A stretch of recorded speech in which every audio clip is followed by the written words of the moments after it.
All right. I think we're live and in effect. Okay. Back in direct, live and in effect. Chico to the C and the place to be. BIWGDOWG Chico.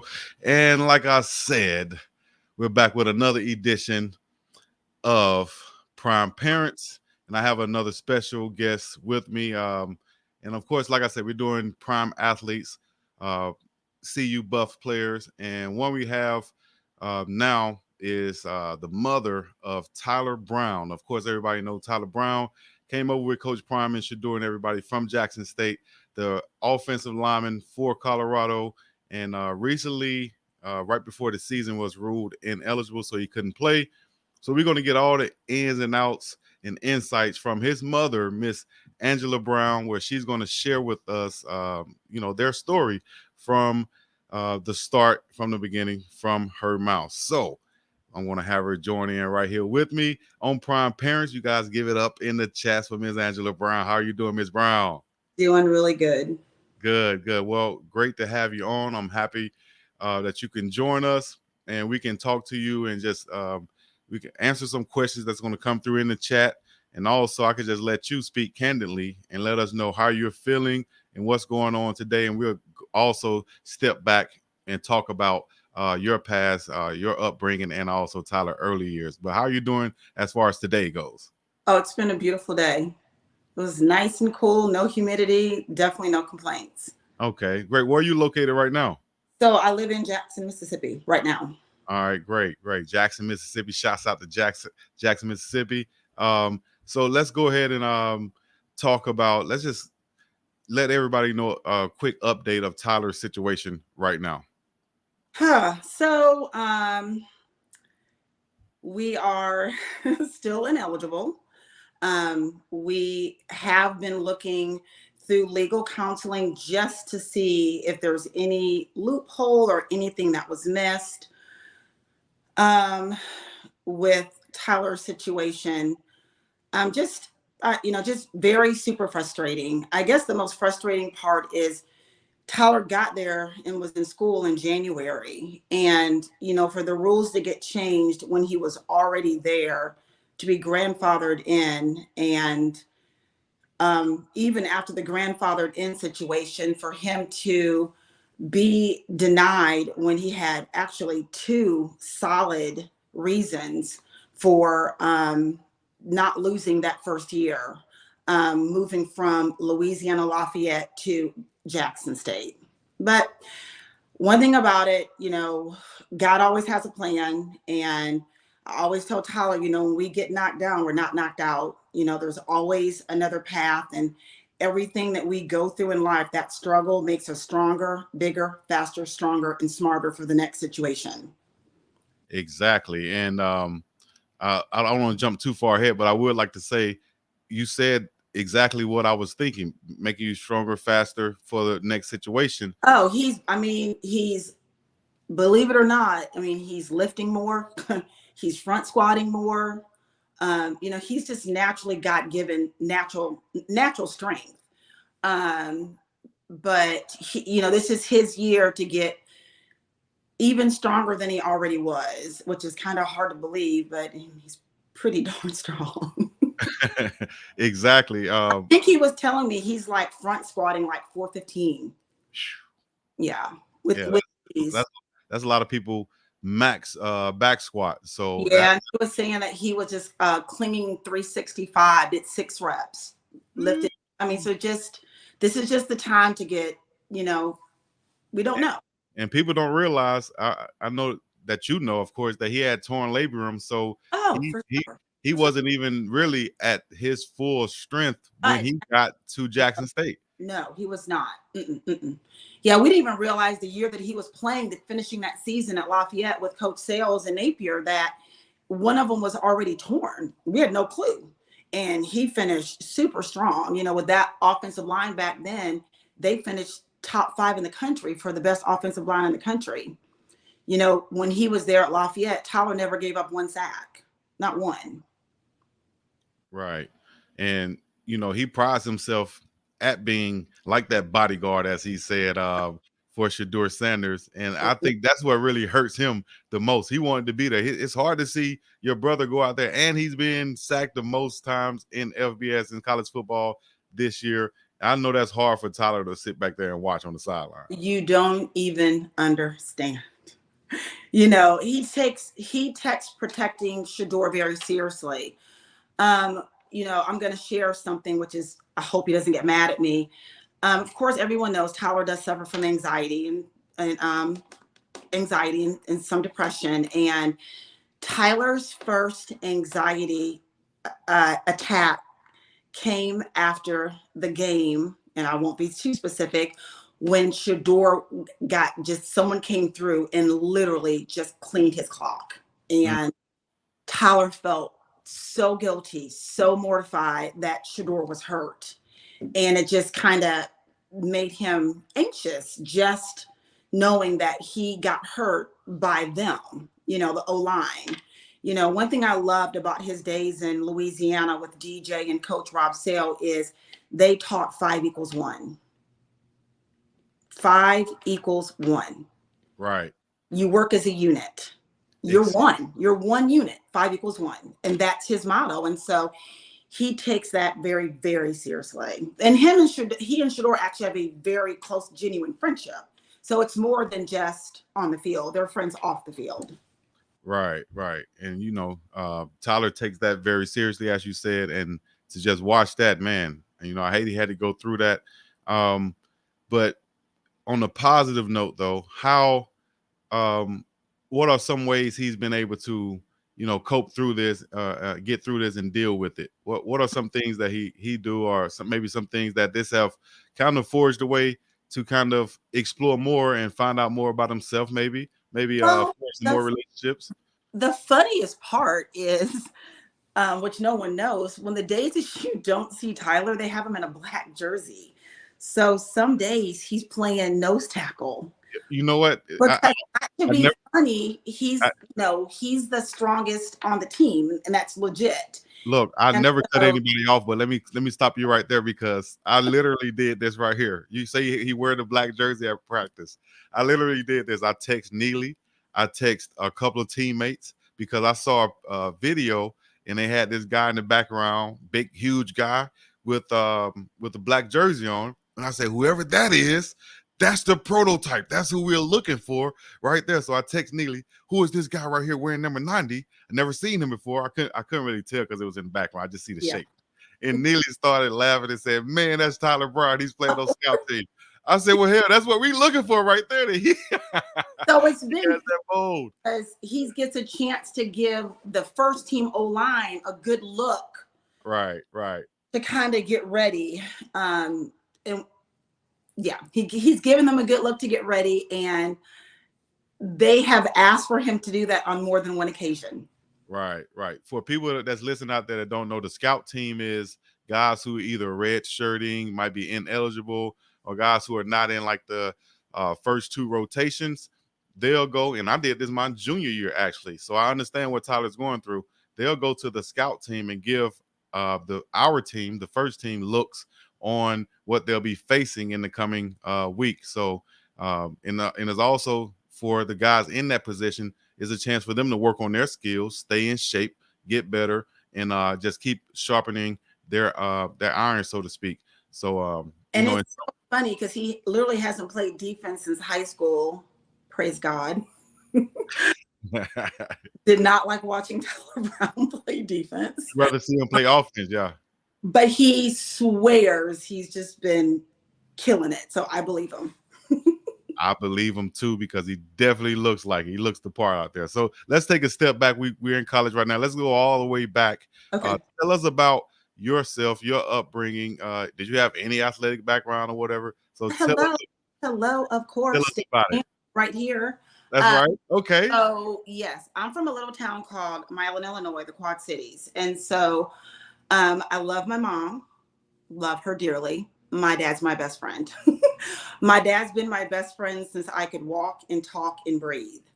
And my dad probably knows more about sports than anyone on the planet.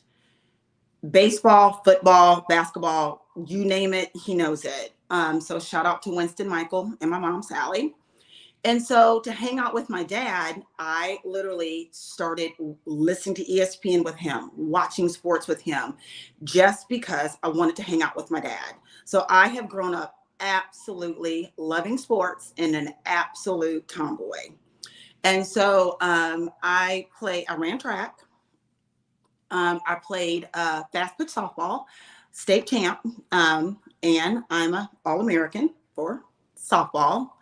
And I just love the game. And I actually played basketball in high school too. Wasn't very good, but I just always believed in playing more than one sport. It just, to me, makes a better athlete. And so again, grew up in the Quad Cities, absolutely loved it. Went to Allman Catholic High School. We were one of those 4A high schools that beat the 6A public schools. Oh, yeah. So yeah, I'm definitely going to brag on that.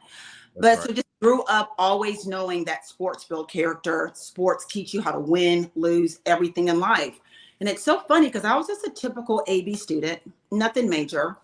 And when it was time to either keep playing fast pitch softball or go an academic scholarship, my dad looked at me and said, if you were my son, I'd say keep playing. He's like, but what can you do with it? Back then, you really couldn't do anything with softball, but played 4 more years and they didn't have all these leagues and professional leagues that they do now. And so I took an academic scholarship to Jackson State. And what was crazy about that was I realized I was smart for the first time in my life when I wasn't. So I was able to channel from being an athlete in the classroom to being in the classroom and competing against everyone in the classroom because I love competition, and ended up graduating summa cum laude and going back home to the University of Iowa, go Hawks, and getting my master's degree in speech pathology. Wow, amazing. But sports, we're a sports family. Exactly. So you know the importance of sports and the character it can build and everything. State champion right there. Y'all you see it. So your athletic background, real quick, because they're gonna kill me in the chats. If you would like talk about Tyler's dad, if he had any athletic background and So some no, his background. his dad's first time probably even watching ESPN when he met me, just being honest. Oh, But wow. yeah, he's not a sports person, but his dad is an ex-Marine. So he's always been into fitness and always been very athletic and always been physical, like running, biking, all that good stuff. So Yeah. his Marine background, he would have been, if he was in a family that did anything with sports, he would have been an athlete because he's he was very, very athletic, still very athletic. Right. I could definitely see that. I could see how both of you guys have shaped Tyler in that Marine background, military background, your athletic background, and your educational background, being that he takes that very serious also. And also with the way he speaks also, I can see that with your speech background also.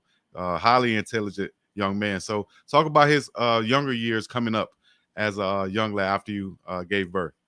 Well, believe it or not, Tyler Brown was only 7 pounds and 2 ounces when I had him. But I knew 2 weeks after birth that he was not the typical child. After 2 weeks after this 7 pounds, 2 ounce baby came, he has always been in the 95 percentile. Like he just has always been like bigger than everybody else. I remember my girlfriend Kelly Haber, our kids went to a school called Beth Israel, and she would take her Jackson and my Tyler to the museum, and they were 3, and they'd be like, no, he's 2, he can't be in here. She's like, no, he's 3. They're like, there's no way. She's like, yes, he's 3. They're in the same school. So it's so funny because even like going from the age of 3 up, he has just always been bigger than everybody else. Yeah. And bigger and clueless, but he's adorable. What are some things as a big baby, big child that you might have had to go through feeding him? I remember my mom used to say, man, I can't keep any milk in the refrigerator. Dog, boy, you drink I just bought the milk. What are some things that you go through like that? My kids would say that I starved them, which I didn't. So I'm a health nut. And so they would always tease Tyler and say, "Does your mama make you eat organic cookies?" Okay. But I'm a Midwest girl, so I like Midwest food. I love Midwest food. So we're like a pizza pasta kind of house, not fried food, none of that kind of stuff, not a lot of carbs. So I fed them healthily to the best of my ability. But yeah, Fed eat, them he would conscious, eat and drink a lot. right? And I would say you fed them consciously instead of And just they throwing stuff. appreciate that now because they know how to do things in moderation. Exactly. I like that. All right. So, what type of athlete was he as a kid? Did you get him into sports as a young kid, or Yeah, I mean, okay? dad's best friend, Winston Michael's daughter. So Right. taught baseball is my sport. Believe it or not, I taught my boys how to play baseball, taught my boys how to shoot basketball. You name it, we would get in the front yard and we learned. So again, I don't believe in, I call it one sport wonders. I just didn't do that. So starting young, all of my kids played baseball, basketball, football. As time would go on, we would kind of channel which sports they were better at. The funniest thing about Tyler, and he said he's going to deny this, is why I'm going to tell this story, is with his dad being athletic and with me being athletic, I knew that it was in him. I always saw something special in him.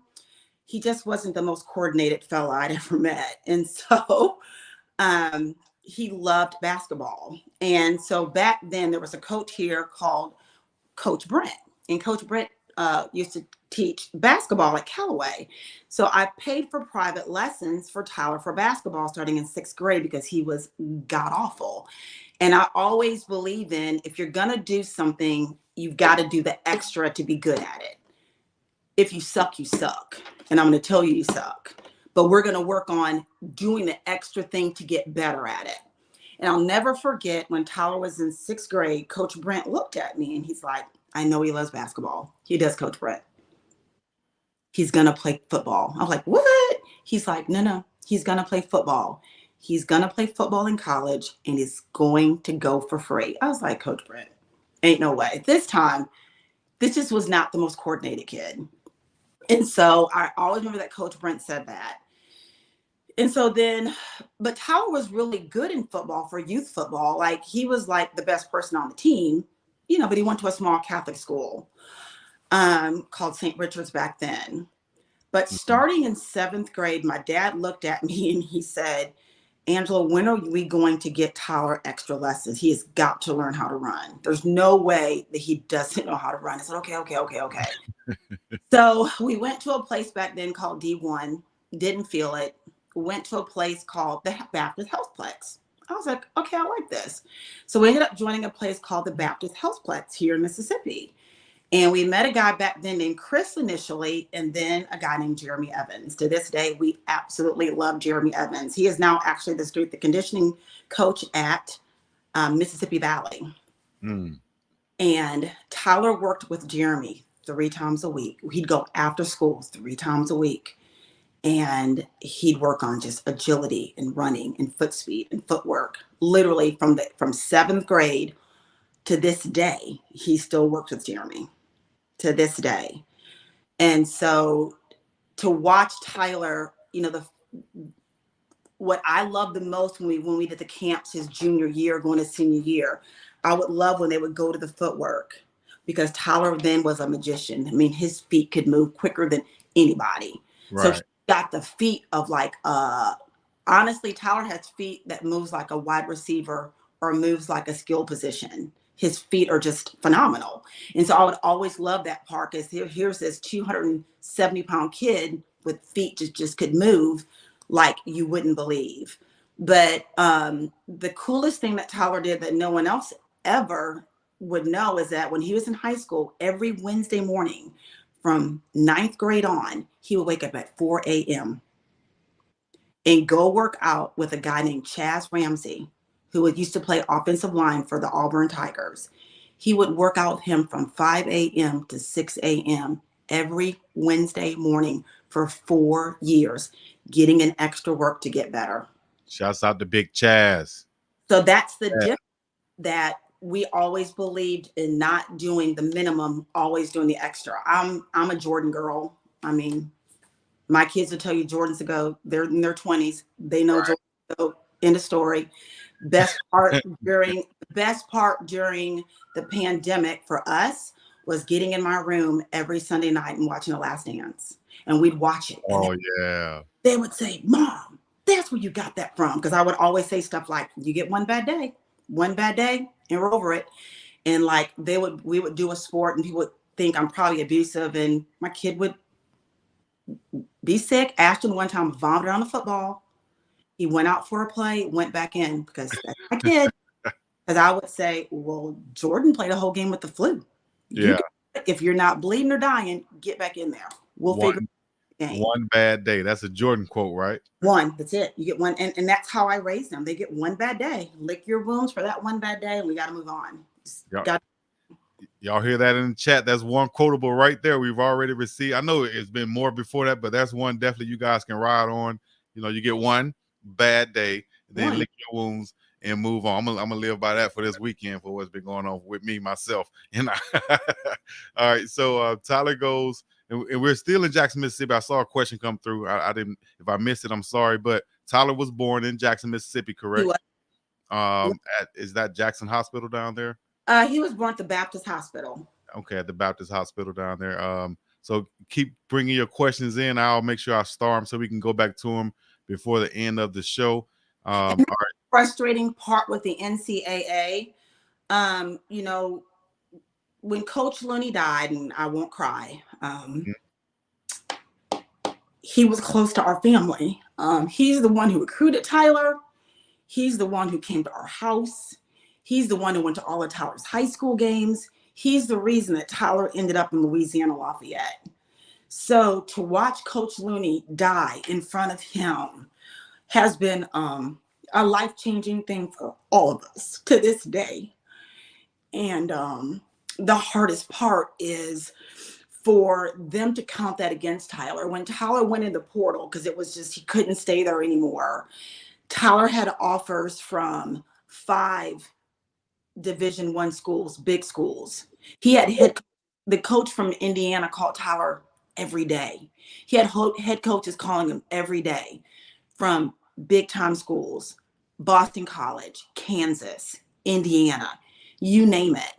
But when we were talking about it, he said, Mom, I don't think I can go away again. He said, I think I need to come home, get my mental state right, and just heal. I need to be around you and my sister and my brother. That's why he came home.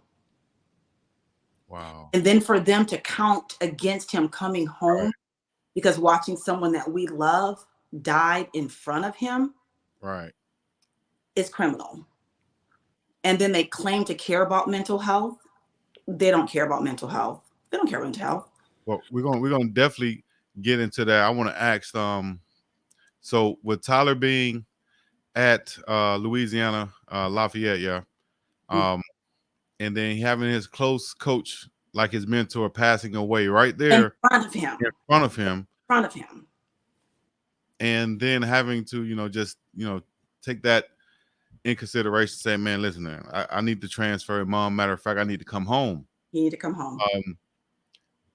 He makes this decision. Was this before? I'm trying to just to get the timeline straight. Was this before Coach Prime was announced to be the coach there, or was it right around the same time? Coach Prime had been here. That wasn't. Yeah, he'd been here.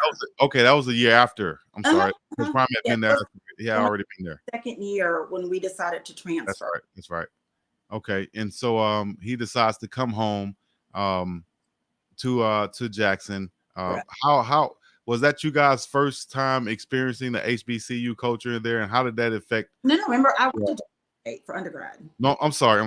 You went to Jackson, but Tyler is coming back home. It's his first time playing for HBCU, but it's not his first time experiencing this because his mom has gone there.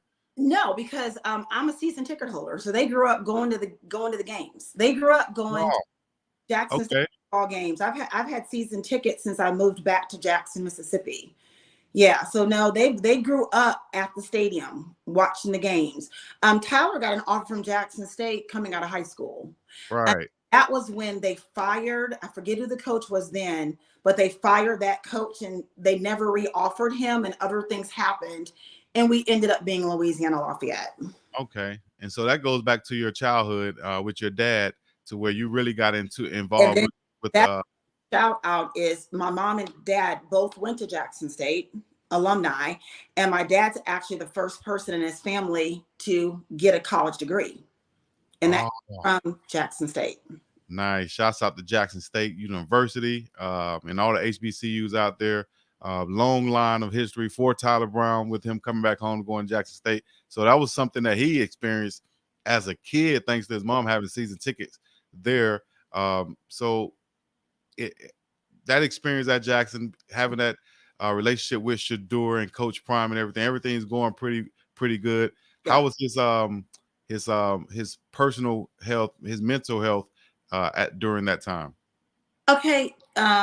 Again, he had a little, panic attack situation. Like I said, after Shador got hurt that one game, but good. They ended up having to refer him out for services outside of campus, and he did great.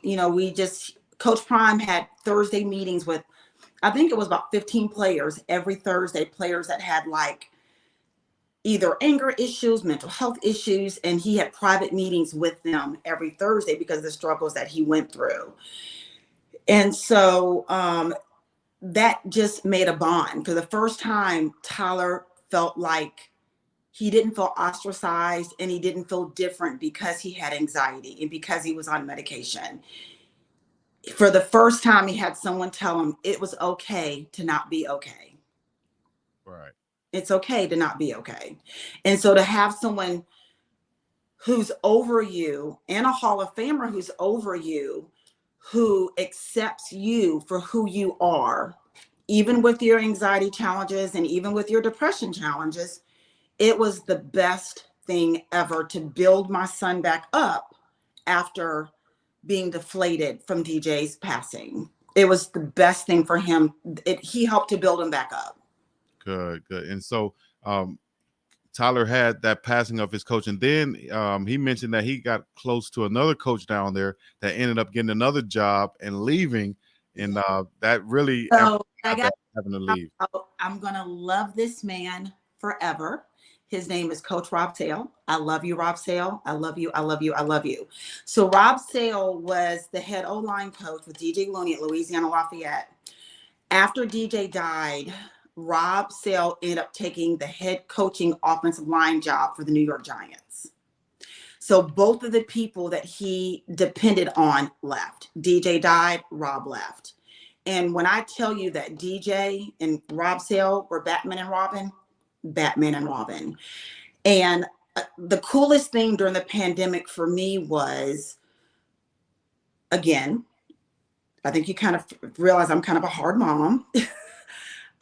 Tyler worked out every day. So 2 days, I own a Pilates studio. I love Pilates. So Tyler would do Pilates with some other guys 2 days a week. Shout out to all the boys that were sneaking with me and doing Pilates, all of my Division I athletes that were home for the break. And they would get in my front yard and tear it up. Jeremy Evans would be here in the yard and they would be doing drills the entire break. They were pushing trucks up and down my street the entire time that COVID was going on. So at that point, came home, worked with Jeremy and his teammates from St. Joe, and he went back to Lafayette. He got back to Lafayette and Rob Sale said, Tyler Brown, you are finally ready to play. And he never gave up on him, never gave up on Ty. And so the rest is history. And so now he goes to Jackson, has a great relationship, like I said, with Coach Prime. And then it's announced that Coach Prime is going to go to Colorado, right? Mm-hmm. And that is it immediate that you guys are like, okay, we're going to go to, or does Coach Prime have to contact you guys and ask, do you want to go? Definitely not immediate, because Tyler loved everything about his HBCU. He loved everything about being back home. He loved everything about Jackson State University. That's why some of the backlash that he and other players who left received is really, really frustrating, because it just was the best move for Tyler at that time. And so, no, when the Celebration Bowl happened, we didn't make any decisions till after the Celebration Bowl. And of course, once everything was done, you know, Tyler was contacted, and the decision was made that he needed to go with the coaches who understood his mental health, who believed in him. And what no one knows is when Coach Prime talked to Tyler about coming, he had already talked to the mental health people there at Colorado. He said, he calls him Rock. He said, Rock, I've got you. He said, I got everything set up for you. I've got everything set up.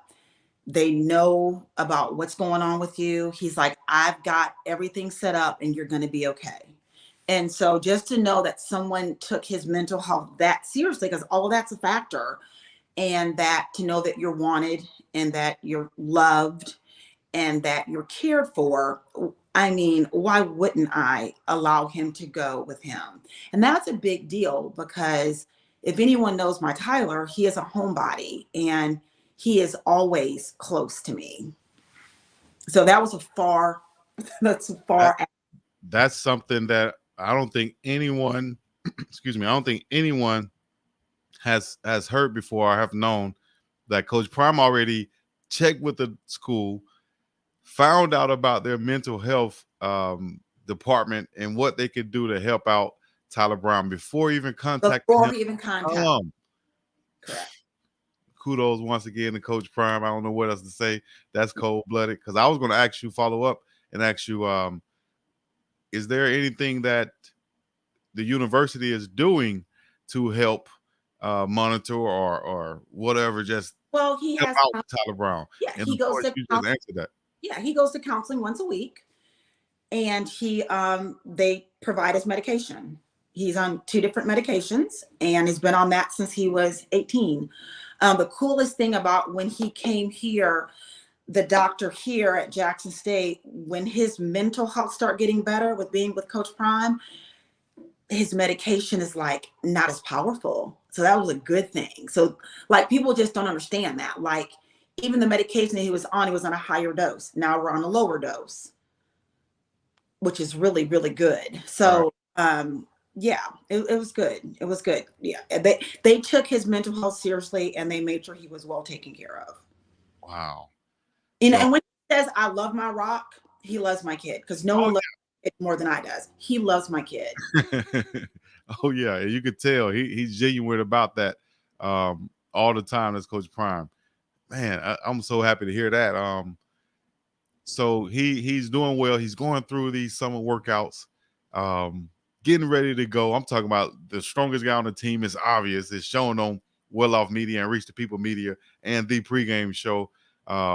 He's primed and ready to do what he's supposed to do. Let me ask this question right here, though. Was it I know he has 2 years left. Is that he has 3? That's what I was, yeah. Yeah, so he this year will lose it, obviously. Thank you, NCAA. But he'll still have 2 years of eligibility left. So, yeah, that's what I was going to say. So he's going to lose this year even on paper, but still will have 2 on paper. Correct. Okay. All right. Because of labrum surgery on both his arms, and he gets those years back. Okay. He has 2 years left. You know, with shoulder surgeries, both labrums repaired. You'd never know. And then again, COVID. So he got that medical and the COVID years back. So I would say this, looking out and looking back from my career when I redshirted my junior year, obviously for different reasons, but I know during that year I got stronger, I got faster, I got more mature, I understood a lot more. I got farther along in school without having to worry about really the games. It was hard, you know, at first, but we're 6 games, 7 games? We're mid-season now. Yeah. Is the goal to try to get back on the field this year? If we can get back on, we're losing the year anyway, you know. Right. We're ecstatic for Tez. If we can get 1 game, 4 games, we'd be ecstatic with what any games that we could get that he could get back on the field. We love. If we don't get it, there's nothing we can do about it. You know, I tell people in life, God doesn't make mistakes. Man makes mistakes. Right. So Right. it is, we know we're just going to do what we have to do. We know it's God's plan, whichever way. And so, to clarify, so everybody can understand out there, that if he does play this year, he's already losing this year, He's guys. losing it no matter what. He does Plays, play it's this year. gone. It's gone. Right, right. So yes, we are still trying to fight to get him back on the field this year. Free the Rock. Put it in the hashtags. Quote it. Share this video. Share whatever you need to share to get it out there to let him know that, hey man, he shouldn't be punished for mental health issues, right? And then a coach dying in front of him, that's a tragedy, dog. You know, I told John the Liquidator, I think when I did his thing, I told him, I said, when our compliance guy got the second phone call back to the second denial, they had the audacity to say, well, we understand he does have mental health, but the fact that he can get out of bed, what? I'm losing if he can't get out of bed. And you know what I mean? The fact that he could get out of bed meant that he'd be okay to get out this year. He's okay. He can get out of bed. Man, come on, man. Who's making these decisions in the NCAA, dog? Who's doing this? Do you have a name to go behind this or anything of that nature? That was on it's that just was signed by who? But whoever the president is, forget that guy's name. Man, we need to find the president's name and tag him and Yeah. let him know what type of bull junk this is, in the words of Coach Prime. You know what I mean? So it's bull junk. It is. So and we've seen, like I said, Shador's been hit more than anybody out there. We know Coach. We know what Tyler Brown brings to the table. Free the Rock is in the chats right now. You guys have any questions yourself? Go ahead, get them in so I can ask them. Let me see. I think I have a couple of them started up here already. I'll make sure I get to those as soon as I can. But Ms. Brown, can you continue on and just tell us, when he got that second letter and then he decided to put out the video to let it all out there, let everybody know what type of headspace he's in and how did he make that decision?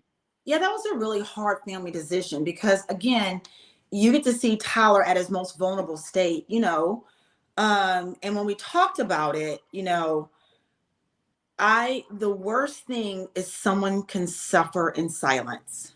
Mm-hmm. There's so many people who commit suicide who are suffering in silence.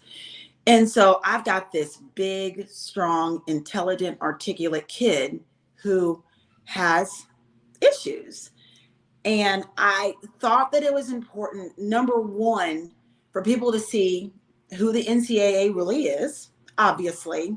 Mm-hmm. And because, I wanted Tyler, and he did too, to be an advocate. I've raised my kids saying, just if you see something happening to someone and you just watch, you're just as bad as the person is doing that to someone. So it's important to have a voice for those who don't have a voice. And we definitely got more love than hate. But the good thing about it is I just wanted someone to know who he is. And I want my Jackson State family to understand Tyler never said a disparaging word about the mental health situation at Jackson State. He did go to the Norman Center. He did see the sweet guy that was there.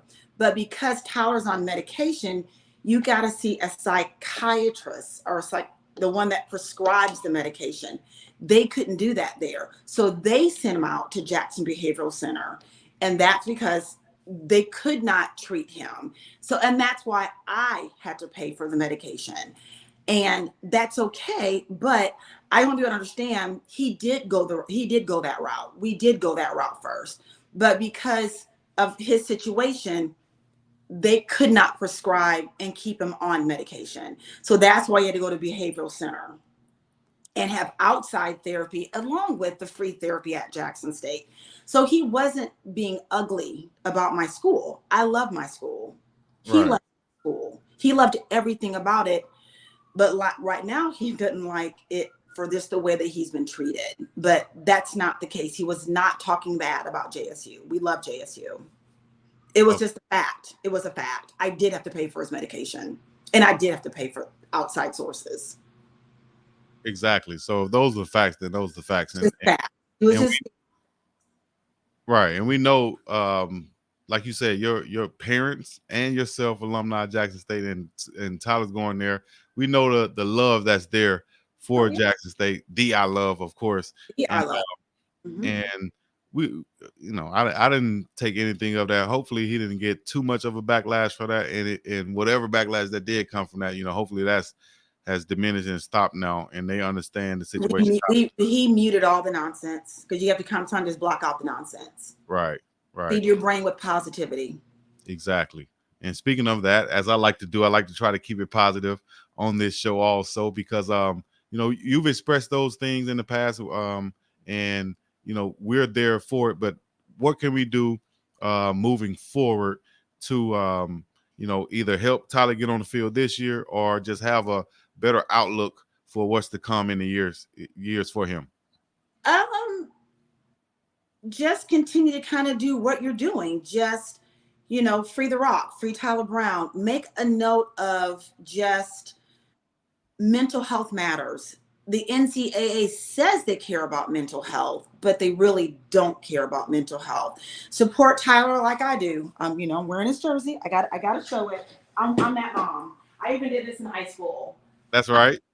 Yeah, I've always worn their numbers. And now maybe I missed it or something, but is that jersey available on the Colorado NIL store? Oh, it's on Fanatics. Mm-hmm. Oh, it's on Fanatics. Okay. It's on Fanatics too. It's on the Colorado website and on Fanatics. And just support him, because that shows that he's not forgotten. Right. This is probably the hardest thing he's ever had to do. And I'm the original helicopter mom. Yep. I'm in all his business. I'm in all their business. Explain the helicopter mom one time for us. Oh, okay. So my friend said I'm not a helicopter. They say I have a fleet. So a helicopter mom is, I'm the one who knows what's going on at all times with all three of my children. I believe in them being social, and I'm probably harder than them on anybody else. I mean, my kids let you tell it I'm abusive, because like I said, I'm Jordan. I'm sorry. I just am. I remember, my senior year in high school, I played third base. I needed surgery on my knee, played my entire year needing surgery. I would literally pop my knee back in place, kind of get it where it's feeling better, and get back on the field. So it's like, I always tell my kids, I've never asked you to do something that I haven't done. Nice. I'm really big on, you just suck it up and you just do it. Yeah. So the cool thing about Tyler, what helps his mental health is exercise. That's his thing. Running, jogging, lifting weights. A fun fact about Tyler Brown is, starting in high school, Tyler would do 500 push-ups every night with a weighted vest. Ooh. With a weighted vest. You guys hear that? Always, he's always just done the extra. Even when he's on the weekends, he gives himself one day off, but he's going to go run 2 miles. He's going to go, he jump ropes now. I think he told me he's up to 1,000 jumps. He jump ropes. 1,000, I don't even want to count to 1,000, but what I'm saying is, he comes from, and I would hope that all parents understand that you can't do the bare minimum. It's the extra. You get better with the extra things you do when no one's watching. Mm-hmm. You should be doing it because you're supposed to do it. Exactly. When no one's watching, that's when you put the work in. Right. You don't need the accolades, and you don't need the fanfare and all that stuff. He doesn't need that. But he does it because that's what's going to make, mentally it helps him better, and physically it helps him better. The NCAA has been terrible with this decision on his mental health. So we have triggers, and we got good days and bad days. But overall, he's gotten more adjusted to what's going on and just doing the extra that he can. It's just hard not being a part of the team. Yeah, I can see that. And that goes, doing the extra with the motivational things you just said. It should motivate some people out there to want to be better and not just do the bare minimum. And I think They're that not goes going to make it's very hard. It's very easy to be ordinary, very hard to be extraordinary. extraordinary and Extraordinary. ordinary. Exactly. I'm with you there. Yeah. And I think that's what Coach Prime, you know what? I just thought about this, and this is why I like doing these interviews, because it kind of goes back to what Coach Prime said is, and he caught some flack for that too. He's saying the type of parents he looks for in his players. And I think it went more of the type of players rather than two parent or one parent or whatever. It's the type of parent. It's the mentality of the Yeah. parent. Know what he meant. Correct. Right. Yeah. And I think these interviews are showing why he takes that so serious, because these young kids, these young players have to have these parents to be there for them mentally, physically, emotionally, just to be there for them, whether they're a helicopter parent or whether they're a satellite parent, whatever you want to be, but just be there and be present for them. I think he takes that seriously when recruiting these players, and I think you're showing why also.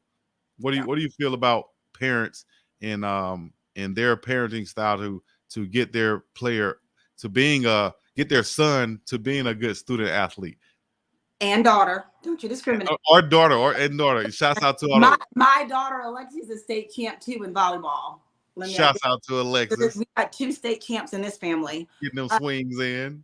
So what I was gonna say is, my dad said something a long time ago. He said, being a parent isn't convenient. Being a parent isn't convenient. I'm 53, and to this day, my dad's never told me no. He's always done whatever he can do to make his family better. And when I get mad at my kids, I'll say, and don't you call my dad, because they know my dad won't tell them no. So he's always put our family first. So that's the way that I was raised, was they come first and you sacrifice. So we sacrificed I sacrificed working extra to pay for these extra lessons, for him to get up at 4 o'clock. If he was willing to get up at 4 o'clock in the morning to go work out, it was my job to make sure I paid the trainer to get him there to take care of it. If he was willing to get in the yard to work out with Jeremy Evans 3 days a week and tear up my grass, it was my job to get out there and make it happen. So I feel like parents, it's our job, is if they have a dream, we help them go get it. Right. We help them get it. Like, we're their support system. Being a parent's not convenient. Is it convenient that I have 2 jobs? No, it's not convenient. Do I love it to take care of my children? Oh, for sure. I've been divorced for 11 years. Tyler was in 6th grade when I left their dad. I mean, so it's been a lot of parenting I've had to do as a single parent at the later stages of life. And so I do believe that we sacrifice for our children. You sacrifice for your children. And right. Okay. And I like to ask questions based off what my guests say, and also maybe some questions that come in, and maybe some that come from myself. First of all, I'm going to say you got to stop punking us by saying that you're 53. We're not going to let you say anything. No, don't say that. Don't say anything. Then we're going to go, and then we're going to go and say, how is it dealing with a divorce and raising your child, and to keeping them understanding that mom and dad loves them? You just do the best that you can to make everything accessible and be as fair as possible. And that's all I can say. Make everything accessible and be as fair as possible. Thank you for answering that. What we have? Man, we already 52 after the hour. We got about 7 or 8 more to go. We got a lot of questions coming in here. Hopefully I can get all of them in. Amen. Mama, good parents sacrifice for their kids. Exactly. Are they represented by legal counsel to take legal action against the NCAA to try and seek? Okay, so that's to allow him to play. That's the newest thing. Is Colorado did retain an attorney 2 weeks ago to look at our case. Still working on looking at that and making phone calls. Don't know if we're going to make any leeway, but I will say we are blessed that the University of Colorado did hire an attorney to see if there's anything that we can do at this juncture. Wow. And as far as anything they could do, what I guess you It's possibly, just make them do the right thing. yeah. Everything they paper. I was gonna say you could possibly get back allow so that they can not take this year away, basically. No, let them play now. Yeah, let them play now. Yeah. And as soon as possible he can get on the field, he can make a difference right now. He can make a difference. Honestly, he can make a difference right now. Right. I mean, Tyler is honestly the best run blocker that I've ever seen. And if anyone knows me, I have always been that parent that I'm going to tell you the truth. If you're good, you're good. If you're not, you're not. Mm-hmm. When Tyler was in high school, I was the one on Friday nights going through his huddle and highlighting it and talking to him the next day, and we would break it down together. And knowing what's going on because of the background from sitting with your dad and getting that knowledge also. Correct. I love it. You're gonna have me go home and sit my daughters down and sit down and watch it. No, just let me see here. Can you tell us about your time real quick, about your time at Jackson State?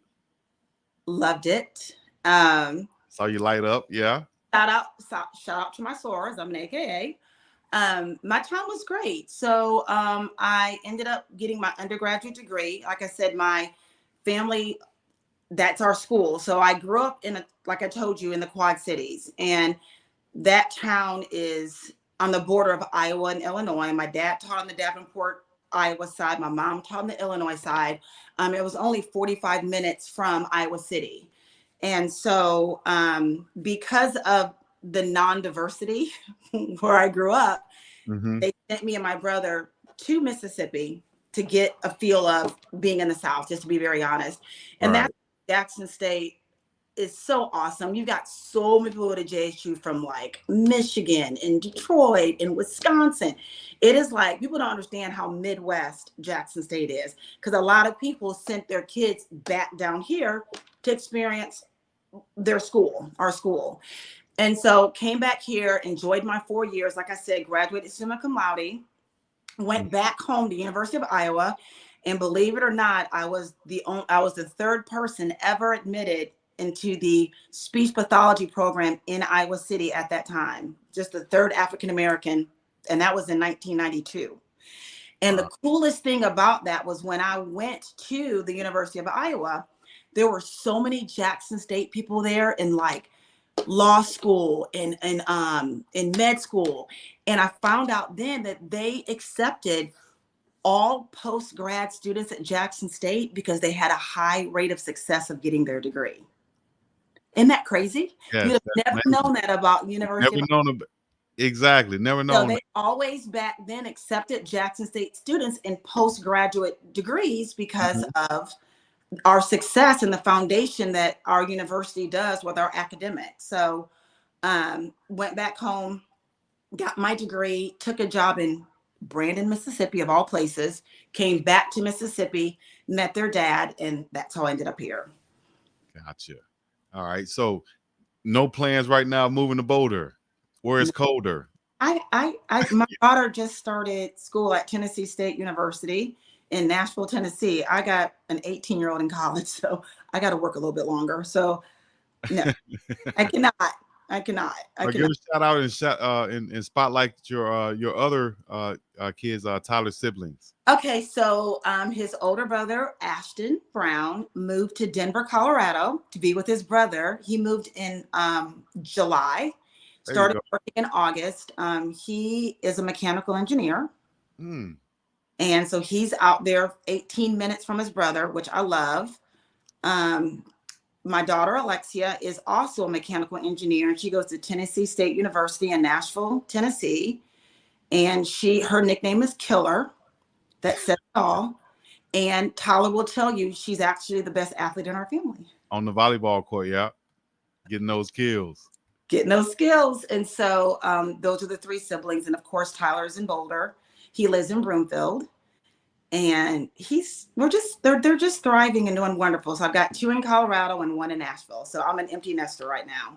Nice. That's where I live, or not live. That's where I stayed when I went to Boulder for the game. I stayed in Broomfield.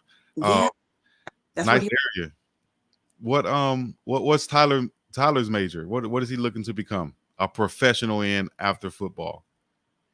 Speech pathology. Yeah, he's a speech pathology major. He's Yeah. got a 3.6 GPA. Yep. So he's my scholar athlete. All my kids have been really smart. He only needs 12 hours in the spring, and he graduates. He graduates this spring with 12 hours. Oh man, so he could be looking at playing 1, maybe even 2 years of post graduate football once he's done. Is he going to stay? He will get that degree in the spring. Yeah, he'll be ready to go, man. So let me see here. Any other questions coming in right now, guys? Go ahead and get them in. We got a few minutes left with Miss Angela, Miss Brown, who's letting us know everything inside and out, all the insights, what's going on with her son, Tyler Brown, the scholar athlete with 3.6 GPA, where we know where he gets it from with these amazing prime parents that he do have right here. And so one more thing, let me see. I listened to Jesse Lee Peterson. In my opinion, his mother. Okay, that's a troll comment. Sorry about that. I read the wrong one. That's life. Hate to agree with the way. Oh yeah, we got a lot of coming through right here. So let us know real quick because I didn't find it, or usually I'll put it right up here. I don't know if you saw my other videos before, my other prime parents, but I'll usually put like a little link or a little images up there for you can buy where they're selling his jersey. So let us know where they're selling his jersey at once again so people can find it. We'll do. Okay. Is it on the Colorado NIL? It's on that, and he's actually on Fanatics. He's on the Colorado website, whatever that is, the buff thing, but he's on Fanatics, the Fanatics website. Okay. So just type in Tyler Brown on the Fanatics website. You guys should be able to find it and support it. Yeah, his jersey's up there, a t-shirt's up there, and I think a sweatshirt. Mm-hmm. He's got a couple of things up there. Okay. And let me see. I think someone sent a question across, but I couldn't read it. It went fast. Yeah, they're coming really fast. Sound good, prayer, everything. See, they're super fast coming. I'm gonna have to slow it down and give a few more time. Question for me, but it went so fast I couldn't read it. Okay. But the main thing is I just want everyone to know that we're happy to be where he's at. He's thriving in the classroom. We are taking lemons, making lemonade, and just continuing to just get ready to forge forward and get his degree. And, he's just in the right place for now where he needs to be. And it says, does Tyler have any aspirations to go to the NFL? Of course. Yeah. Yeah. And that was the hardest part was, we got denied so late, and he was able to see the NFL scout list for like the TCU game. And that game, he had 14 scouts there to look at him. And he's like, Mom, and I'm at home. There's a plan. So yes, he does want to play. We never planned on playing on Sunday. Our thing was going to Lafayette, get a degree, keep it moving. Found out gifted athlete when we were in Lafayette, Louisiana. So that was kind of a cool thing. And then the coolest thing for him was when Duke Manyweather, invited him to that O-line camp. Like, we did the happy dance because we know when you invite from Duke, you are making it as one of the best linemen in the country. And so he's just continuing to just get bigger, faster, stronger, doing the extra work that it takes to do what he's got to do. So he does want to play on Sunday. Oh, definitely. And he's on the path too. Like I said, I think this is going to be a blessing, whether he gets back on the field. Hopefully he get back on the field, Lord, next week, right now. It would be such a blessing because we know this is our bye week. So by some chance he can get back on the field for UCLA, we would be ecstatic. Oh my gosh, that'll give us a huge boost. It'll give us a locker room. It'd give us a running game. It'll give us a running game. Definitely right behind the big fella. Tyler's favorite thing to say that I love, and he got this from one of his old coaches, and he said, Mom, there's nothing greater than moving one man from one place to another against his will. Against this will. And Tyler is a body mover. Exactly. Back to his film, back even from Louisiana and Jackson State, there's a reason we had a 1,000-yard rusher with Savion. I'd had a 1,000-yard rusher, and I can't tell you how long. Right. and that is no mistake. And you're running right behind the big fella, big 5'6" over there, who's making those holes. And I can't wait for you guys to see it because, like I said, I've been watching them guys since they came to Jackson State. I know just the relationship that Tyler has with Shador. You can see that. You can see how that was fostered on the videos that was put out. Me being a former football player, I understand how important that is for the quarterback to have a relationship with his offensive linemen and receivers. You know, that can make or break a receiver and a lineman. With that offensive line, 5 equals 1. 5 equals 1. 1. You got to have 5 equals 1. That probably the most cohesive unit on the team to have success would be that offensive line. They have to work as one unit more than anything. Well, you know sports, Chico. The difference of the year that Mahomes lost the Super Bowl, what was the difference? His offensive line was terrible. Right. That's why they lost. I don't care how good your quarterback is. You're only as good as those 5 men in front of you. Exactly. So there you go, guys. We have an experienced mom right here who knows what she's talking about. A Jordan follower. Of course, she says she grew up in the Jordan era. Tell us another thing that you go by as far as following your favorite Michael Jordan. Because I came up as a Laker fan. He broke my heart too many times. Of course he did. Oh, man. What are some things that stick with you from Jordan real quick? Well, I mean, of course, like I said, you get yourself one bad day. And also what sticks with me from the Jordan era is, you know, I was there when the Detroit Pistons were just beating the crap out of us, just beating them up every day. And what did Jordan do? What did Scotty do? They got in the gym and did what? They got big. They got stronger. It was the things that you do. So I love Jordan. So my other favorite thing that Jordan always said was, you practice how you play. You practice how you play. So if you're not taking practice seriously and giving everything you got, which is 110% and all effort, right, then you're not giving it to me. You practice how you play. The way you practice, the way you play. And the other thing I like that Jordan would always say is he never let his kids win. I've never let my kids win. If they beat me, they beat me. If you beat me, you beat me. But you don't let anyone win. You make someone work for it. Right. I like that because that breeds something in them that they understand because in life, no one's going to give you anything. You got to take it. Thank you very much. All right. We're at the top of the hour, actually a little bit over. We had a great conversation with Ms. Angela Brown. Ms. Brown, what I like to do at the end of these interviews, and if you've already dropped a ton of gems, but I do like to open up and just say anything else you want to add to the parents, things you want to leave. And then also make sure, because I saw in the chat, you got to make sure you shout out your sorors out there and your sorority. Okay. I'm in Beta Delta Omega sorority, chapter of Alpha Kappa Alpha here in Jackson, Mississippi. Shout out to my I just would like to leave with everyone that if you choose to be a parent, the thing you have to understand is our job is to help them reach their dreams.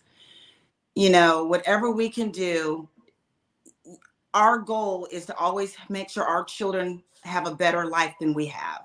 So I really would just implore parents to remember being a parent isn't convenient. They didn't ask to come here. Let's do what you can to put your children's dreams out there. And the second thing is put a book in your kid's hand. There's nothing better than opening a book and teaching them the gift of reading. Reading, because knowledge is power. Excellent. Thank you so much for joining us once again. You guys support Tyler Brown, Miss Angela Brown. Hopefully we'll see him back on the field this year. So any other thing out there, guys, y'all have in the comments, y'all leave them in, and we'll try to do a follow-up later on. And as soon as Tyler gets accepted, we'll hopefully do a follow-up with Ms. Brown coming soon. So this has been another edition of Prime Parents, exclusively right here on the Big Dog Chico Show. And we up and about this thing. Peace in the Middle East. Thank you. Peace. Thank you. Yeah.